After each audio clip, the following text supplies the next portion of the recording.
Se fue, se fue Ignacio Briones, se llegó un nuevo ministro de Hacienda, por lo tanto cambia el administrador de la llamada billetera fiscal. Y estamos nosotros aquí con Ricardo Fuentes, ingeniero comercial. Magíster en Ingeniería Industrial, director de Ingeniería Comercial y de posgrados de la Facultad de Economía y Negocios de la Universidad Andrés Bello, sede Concepción. Muy buenos días, Ricardo. Hola, mi querida Joyce. Hola, mi querido Álvaro, ¿cómo están? Muy bien, gracias. Muy bien. Qué bueno. Bueno, Álvaro ya lo decía, se fue el ministro de Hacienda para asumir nuevos desafíos en la precandidatura presidencial por Chile Vamos, pero asume una nueva persona porque obviamente un ministerio tan importante no puede quedar sin administrador. Pero queremos saber desde el punto de vista de la economía, ¿qué fue lo que pasó en la gestión de más de 400 días del ministro Briones? ¿Cuáles fueron los grandes hitos, los logros de su gestión?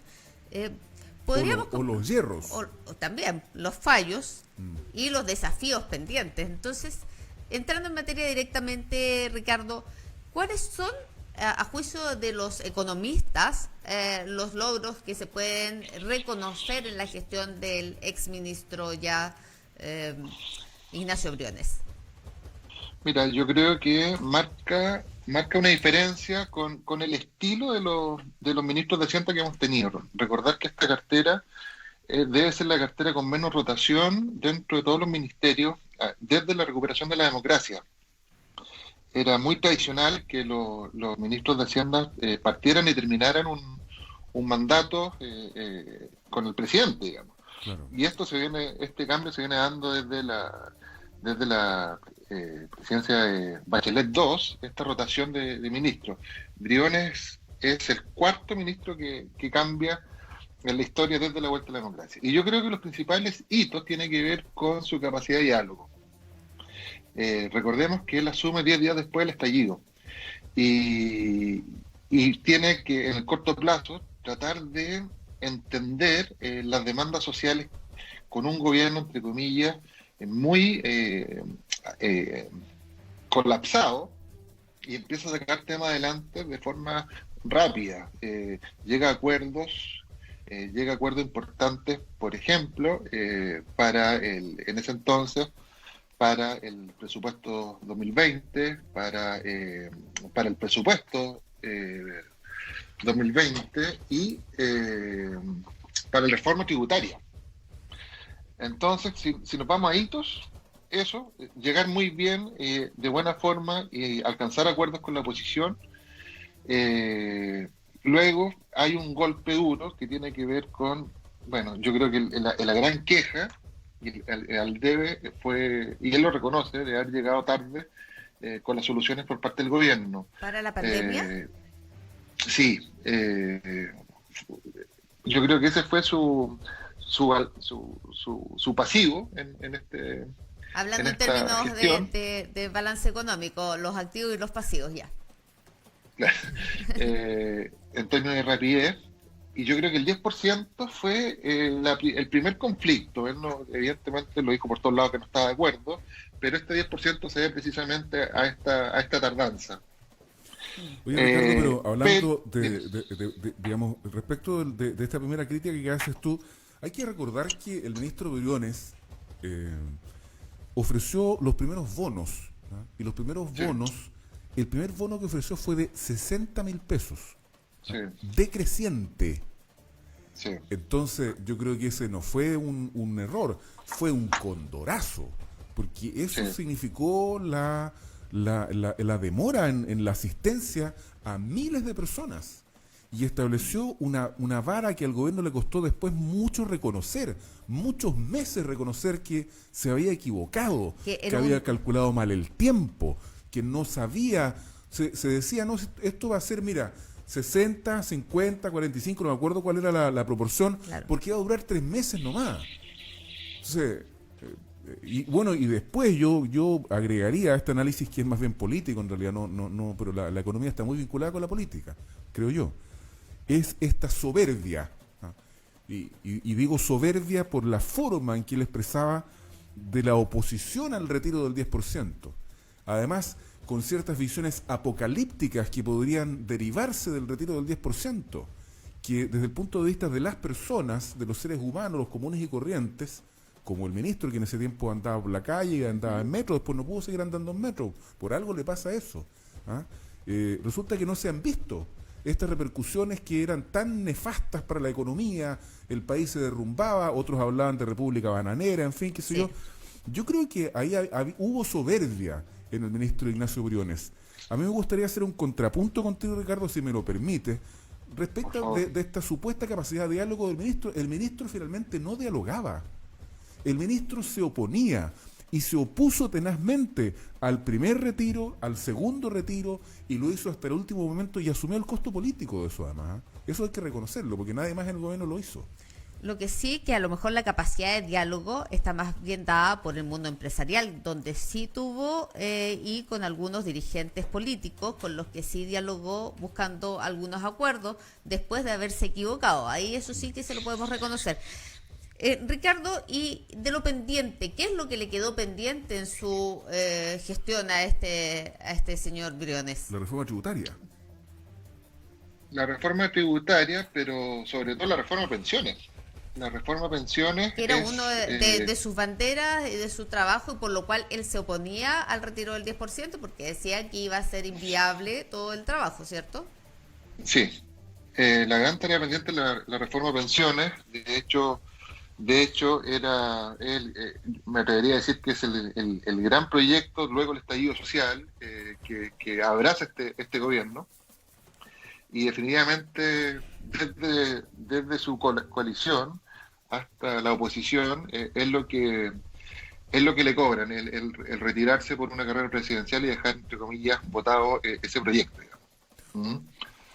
Sí, y eso significa en el fondo que quien toma la posta, como se suele decir, que es Rodrigo Cerda, va a tener que tomar esta tarea a resolver. Pero en el ámbito académico, él venía de la academia, en el ámbito de la academia, ¿qué se piensa del ministro Briones? ¿Cuál es la gestión? ¿Cómo la evalúan los pares de él? Hasta antes de esta incursión en el mundo de la política. Mira, el que haya salido elegido el ministro del año por esta revista británica de Anker, habla mucho de eso, el mejor ministro de Hacienda de la América. Y ese premio tiene que ver por la capacidad que tuvo de negociación, digamos. Álvaro, tienes mucha razón, pero hablo del espectro político. Sí. La oposición es la que lo tilda de un buen negociador, que cambia un poco el formato del típico ministro de Hacienda que teníamos. Que claro, está la billetera fiscal por sobre todo. O sea, él claramente era distinto a Felipe Larraín, definitivamente. O sea, un hombre más cercano, en fin, sí, estamos contrastando opiniones nomás, pues yo tengo una amiga. Sí. No, perfecto. Pero negociación. Claro, tuvo lo desde valora la academia, que tiene una buena capacidad de negociación. Sí. Y en la academia, entonces, en el fondo, prestigia el trabajo que se ha hecho desde el punto de vista de los investigadores y los académicos chilenos, el tener un ministro que sea proveniente de ese ámbito y que además haya sido reconocido a nivel internacional, me imagino, porque eso es lo que hoy, en el fondo, es su capital también. Es parte de lo que lo impulsa a asumir estos nuevos desafíos más bien electorales. Exacto, este formato que, ojo, en general los ministros de Hacienda vienen de la academia, tienen una vinculación fuerte y efectivamente esta percepción que él genera lo lleva a esta carrera, pero como te decía, los contras, si hablamos de pasivos, precisamente es dejar votada la tarea de esta reforma de pensiones que es tan sensible para la gente. Y ahí, ¿qué es lo que podría alcanzar a hacer en poco más de 365 días el nuevo ministro? Porque van a ser como 400 días más o menos. Briones tuvo eso, ¿no? Sí, tuvo más o menos. un poquito menos. Sí. Yo creo que está bien avanzado el tema. yo creo que el nuevo ministro tiene, a diferencia de Briones, que tenía un multitouch de opciones, de cuando llega había incendios, ahora el ministro, yo creo, el entrante, viene a una etapa de recuperación y con los objetivos claros, la priorización de los objetivos que tiene. Y el principal es la reforma de pensiones, que recuerda que ya hay un principio de acuerdo con la oposición. El tema es cómo se destina este 6%, dónde se destina este 6% adicional. Pero ha avanzado, no parten de cero, digamos. O sea, en el fondo parte de un piso superior a lo que le correspondió a Briones tras el estallido social. Absolutamente.